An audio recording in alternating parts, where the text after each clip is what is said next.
कि इन बातों को प्रधानमंत्री जी ने सुना और सुनने के बाद उन्होंने कल अपना एश्योरेंस दिया है कि आरक्षण में किसी भी तरह का उपवर्गीकरण के वो पक्ष में नहीं। वक्फ बोर्ड का 1934 का ये जो बिल है, जो उसके बाद से और भी बहुत सारे समाज में बदलाव हुए हैं, गंगा में बहुत पानी बह गया है, तो ज़रूरी था कि इस बिल को उस जो संपत्ति दान की जाती है वक्फ बोर्ड को, उसको कैसे बेहतर तरीके से मैनेज किया जा सके, इसको देखा जाए।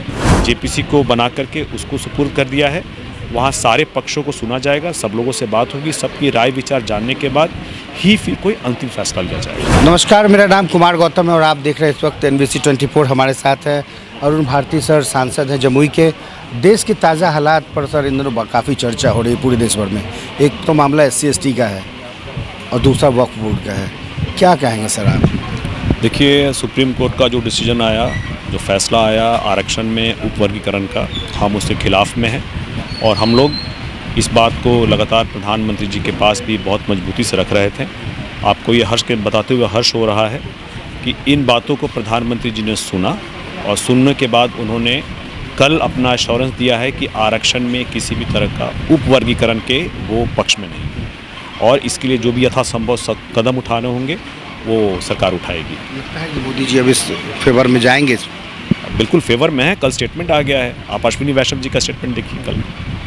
दूसरी तरफ पूरा मामला वक्फ बोर्ड से जुड़ा है, संशोधन को लेकर क्यों ऐसा काम करती सरकार की पूरे देश में हलचल हो जाती है?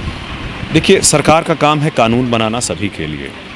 ऐसे में वक्फ बोर्ड का 1934 का ये जो बिल है, जो उसके बाद से और भी बहुत सारे समाज में बदलाव हुए हैं, गंगा में बहुत पानी बह गया है, तो ज़रूरी था कि इस बिल को उस जो संपत्ति दान की जाती है वक्फ बोर्ड को, उसको कैसे बेहतर तरीके से मैनेज किया जा सके, इसको देखा जाए।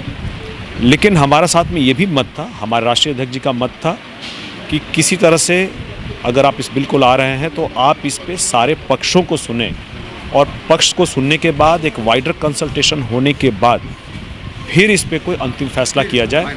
हाँ, तो इसके बाद फिर उन्होंने प्रधानमंत्री जी को ही बड़ी मजबूती से बात रखी थी और प्रधानमंत्री जी ने उनकी बातों को सुनते हुए, उनकी मान रखते हुए, उनके इस बिल को उन्होंने जेपीसी को बना करके उसको सुपुर्द कर दिया है।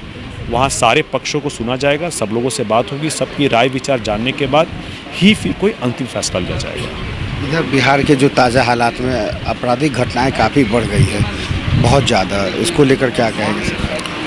देखिए, जो भी आपराधिक घटनाएं हो रही हैं उस पर जहाँ भी हो रही है तो अपराध और अपराधी के खिलाफ सरकार लगातार प्रयासरत है और उस पर कार्रवाई हो रही है। जो ये सवाल उठा रहे हैं उनसे पूछा जाए कि जब उनकी सरकार थी 90 के दशक में, उस वक्त अपराध और अपराधी दोनों को कैसे संरक्षित किया जाता था, कैसे संरक्षण मिलता था। आज भी आप बताएं कि शिल्पी जैन हत्याकांड और चंपा विश्वास कांड का क्या नतीजा निकला है। बिल्कुल, थैंक यू सर बात करने के लिए। तो देखा आपने अरुण भारती जो कि जमुई के सांसद हैं, उन्होंने साफ तौर पे कहा कि देश की राजनीति में कुछ बदलाव की आवश्यकता होती है और यही कारण है कि वक्फ बोर्ड को अब बदलाव की ज़रूरत है। ऐसे में चिराग पासवान जी का जो स्टैंड है वो बहुत क्लियर है, लेकिन देखना होगा आने वाले समय में कि प्रधानमंत्री नरेंद्र मोदी जो पूरी तरीके से आश्वस्त हो पाते हैं या नहीं। सहयोगी विकास के साथ कुमार गौतम, NBC 24 पटना।